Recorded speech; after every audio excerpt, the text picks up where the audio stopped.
Thiruvegappura പൈലിപ്പുറത്ത് sofa നിർമ്മാണശാലയിൽ തീപിടുത്തം. ലക്ഷക്കണക്കിന് രൂപയുടെ നാശനഷ്ടം സംഭവിച്ചു. 6 യൂണിറ്റ് ഫയർഫോഴ്സ് എത്തിയാണ് തീ പൂർണ്ണമായും അണച്ചത്.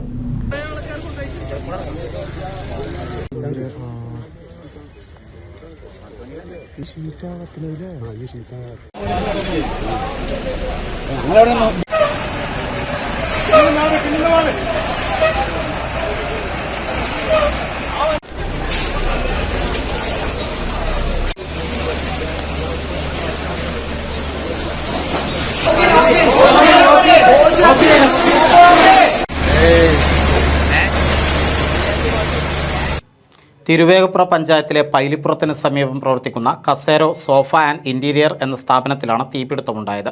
സോഫ നിർമ്മാണശാലയുടെ പിറകുവശത്തു നിന്നുമാണ് തീ പടർന്നത്. പുലർച്ചെ 2 മണി വരെ സ്ഥാപനത്തിൽ ജീവനക്കാരുണ്ടായിരുന്നു. സംഭവ സമയം ഒരു തൊഴിലാളിയാണ് ഉണ്ടായിരുന്നത്. തീ പടരുന്നത് കണ്ട് ഇയാൾ പുറത്തേക്കിറങ്ങിയതോടെ ആളപായമുണ്ടായില്ല. തീയും പുകയും ഉയരുന്നത് കണ്ട പ്രദേശവാസികൾ ഓടിക്കൂടുകയായിരുന്നു. തുടർന്ന് കൊപ്പം പോലീസിലും ഫയർഫോഴ്സിലും വിവരമറിയിക്കുകയായിരുന്നു. 7:30യോടെയാണ് ഫയർഫോഴ്സ് എത്തി തീയണയ്ക്കാനുള്ള ശ്രമം ആരംഭിച്ചത്. അപ്പോഴേക്കും സോഫ നിർമ്മാണശാലയുടെ ഭൂരിഭാഗവും കത്തിയമർന്നിരുന്നു. ഷീറ്റിട്ട 3 ഷെഡുകളിലാണ് തീപിടുത്തമുണ്ടായത്. യന്ത്രസാമഗ്രികൾ ഉൾപ്പെടെയുള്ളവ കത്തി നശിച്ചു. നാട്ടുകാരുടെയും ഫയർഫോഴ്സിൻ്റെയും റെസ്ക്യൂ ടീമിൻ്റെയും മണിക്കൂറുകൾ നീണ്ട പരിശ്രമത്തിനൊടുവിലാണ് തീ പൂർണ്ണമായും അണയ്ക്കാനായത്. സമീപ പ്രദേശങ്ങളിലേക്ക് പടരുമോ എന്ന ആശങ്കയും നാട്ടുകാർക്കുണ്ടായിരുന്നു. ചെമ്പ്ര മലപ്പുറം സ്വദേശികളുടെ ഉടമസ്ഥയിലുള്ളതാണ് സ്ഥാപനം. ഷോർട്ട് സർക്യൂട്ടായിരിക്കാം അപകട കാരണമെന്നാണ് പ്രാഥമിക നിഗമനം.